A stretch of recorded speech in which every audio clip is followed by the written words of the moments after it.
Carbone. Mike is head of the Jazz Studies program at Binghamton University, and we're talking about jazz and the music of the season. Now, you also had played, speaking of the season, you played up at the Oakdale Mall, both with the Harper Jazz Ensemble, but also in the smaller ensembles. I always, when I go to those concerts, I always kind of like to watch people as they walk out of Penny's, for example, and hear the music, and then they're stunned to see that it's live. Mm-hmm. That must be great fun to add to the season in that way. Well, it's great to bring the students there because it helps them connect to the community, helps connect the university to the community.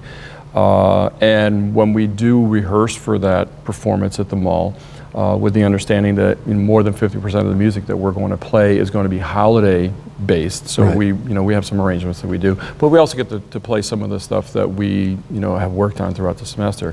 But it's great to see people walking out of Penny's, or because I have a unique vantage point because I'm directing the band. I see people walking back and forth in Penny's, and every once in a while somebody will come out and they'll turn their head, and then they'll eventually walk their way out because they can't figure out where this music is coming from. And I think the students do a great job. The Oakdale Mall has been very, very supportive of jazz, especially throughout the month of December and some of November, with all the holiday music that they supply through a lot of jazz format. So talking about the emotion of it, I think the smaller groups playing center court, with Santa Claus on the other side of that, and people walking all around that center court. This year for me it was a great experience because we had more people stop and listen, which was exciting. And then on one of the breaks that we had, I had a woman come up to me, and I think most people want to know what the soprano sax is because they just don't connect that sound with a regular saxophone. And this woman wanted to know what the instrument was, but she said, I have to tell you why. She goes, because I came to the mall, I didn't want to come to the mall. I had some shopping to do. I really didn't want to do it. I was really in a bad mood. I was actually kind of in a sad mood. But when I heard you play that instrument, I had to find out what it was. And it drew me right out of a store. Yes. And she goes, and it changed my whole outlook on why I was here. And I was just so flattered and so honored by that. I said, well, thank you very, very much. She goes, just keep doing what you're doing, because if you made my day, you guys made somebody else's day too. So that's wonderful. So I think the emotion that we can bring through, simple songs like whether it be Let It Snow, Hark the Herald Angels Sing, Blue Christmas, whatever it happens to be, and we do a ton of songs with the small group. It really adds to that overwhelming feeling of the season, and hopefully leaving people with a positive, through the jazz interpretations of the holiday songs. Now, speaking of the Oakdale Mall, they also sponsor the Jazz Jams at the Shore Family Firehouse stage, which has been terribly supportive of jazz in the community.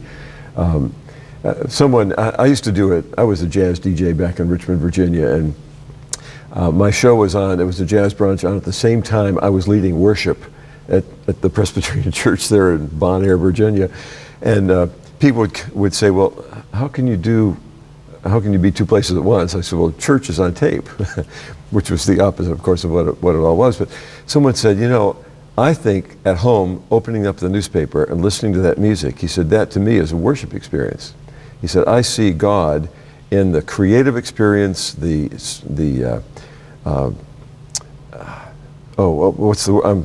at a loss for words here, improvisation. Mm-hmm. He said, all of life is improvised. Yes.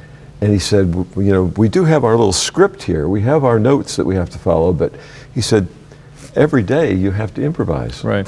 I mean, you have a certain set of skills and you have some parameters that you have to work around, but then you have to improvise. You have to kind of create something on the spot based on your experiences that is positive for as many people as possible that are listening to what you play. Yes. So, and we all improvise throughout our daily lives, whether we realize it or not. It's really a skill, and some of us have to do a little bit more than others. Yes. Depending on the interactions that we have with people. But whether you're a dentist, a doctor, a lawyer, I mean, you're improvising. You have with your set of skills. And you talked about within the group, you are aware of the audience, but you also have to be very aware of what your other performers are playing, because you're not always sure what they're going to do. Or who are you going to be playing with that day? Yeah, yeah. You know, and you could have a different bass player, you could have a different drummer, and the response is different. You go to a jam, and it just amazes me. Somebody walks on and says, "Where are you going to play?" "Well, I'm going to play this," and everybody starts like that, and then they all know how to end. And I'm thinking,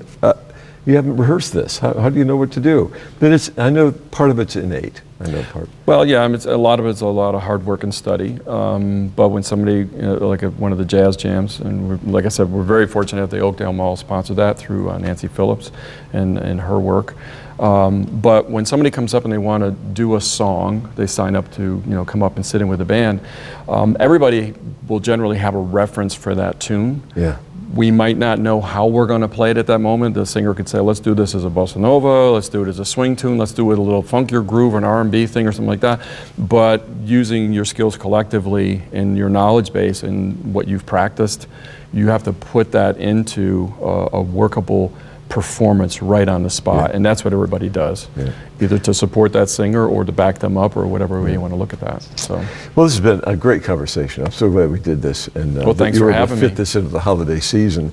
Our guest has been Mike Carbone, who, and I can't list it all, don't have time now, but the Miles Ahead, the jazz group Splash, Presby Bop, jazz studies at Binghamton University, directing the jazz jams at the Firehouse Stage. We should have talked the Lost Dog. Oh, the Lost Dog. That's right. You have jazz jams there too. Yes, well. on Wednesday, every other Wednesday. And then twice a month at the Doubletree Hotel. Yep. So we didn't get to talk about your hobbies. Yeah. I'm Jeff Kellam. Thanking you for joining us for the Encounter program and our conversation with Mike Carbone, and wishing you and yours through this holiday season, and we're in the midst of the 12 days of Christmas, the happiness of the season and the joy that will await us in a new year of peace. We certainly hope and pray. So Happy New Year to you. And thank you for joining us for Encounter, brought to you by the Broome County Council of Churches, and our thanks to WBNG and WNBF.